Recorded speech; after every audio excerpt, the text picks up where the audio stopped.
2 ദിവസത്തെ രാമേശ്വരം ട്രിപ്പൊക്കെ കഴിഞ്ഞ പിറ്റേന്ന് രാവിലെ തന്നെ ഞങ്ങൾ തിരിക്കുകയാണ്. പാമ്പൻ ബ്രിഡ്ജിൽ വെച്ച് മനോഹരമായിട്ടൊരു സൈറ്റ് കിട്ടിയിട്ടോ, ഒരു ട്രെയിൻ പാസ് ചെയ്യുന്നൊരു കാഴ്ച. ഇന്നലെ നൈറ്റ് ഞങ്ങൾ ഈ ട്രെയിനിൻ്റെ കാഴ്ചയ്ക്ക് ഒരുപാട് നോക്കിയെന്നെങ്കിലും കണ്ടില്ലായിരുന്നു. ഈ കടലിങ്ങനെ നോക്കിയെന്ന് ഒരിക്കലും നമുക്ക് മതിവരില്ല. അങ്ങനെ കലാമിൻ്റെ നാട്ടിൽ നിന്ന് മടങ്ങുകയാണ്. അദ്ദേഹത്തിൻ്റെ നാട് കാണാൻ പറ്റിയത് ഒരു ഭാഗ്യമായി കരുതട്ടെ.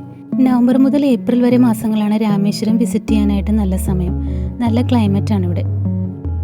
തിരിച്ച് നമ്മൾ പോകുന്നത് ബോധിമേട് വഴിയാണ്. മൂന്നാർ ടച്ച് ചെയ്യാതെ പൂപ്പാറ വഴി നമുക്ക് കേരള ബോർഡർ എത്താം. ബോധിമേട് എത്തുമ്പോഴത്തേക്കും നിറയെ മലനിരകളാണ്. അതിൻ്റെ അപ്പുറം നമ്മുടെ കേരളം. ഹെയർപിൻ കയറുമ്പോൾ ഒരുപാട് നല്ല വ്യൂ പോയിന്റ്സ് ഉണ്ട്. മുകളിൽ നോക്കിയാൽ താഴെ മധുരപ്പട്ടണം മുഴുവൻ കാണാം. കുറച്ചു നേരം ഞങ്ങളവിടെ സ്പെൻഡ് ചെയ്ത് കുറച്ച് ഫോട്ടോസൊക്കെ എടുത്തു.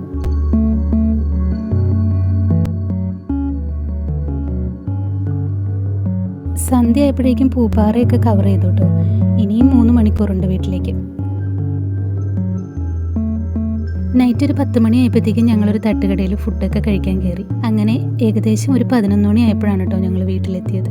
മാതൃഭൂമിയുടെ ക്യാപ്ഷൻ പോലെ, അപ്പോൾ യാത്ര പറയാതിനി യാത്രയില്ല. ബായ്.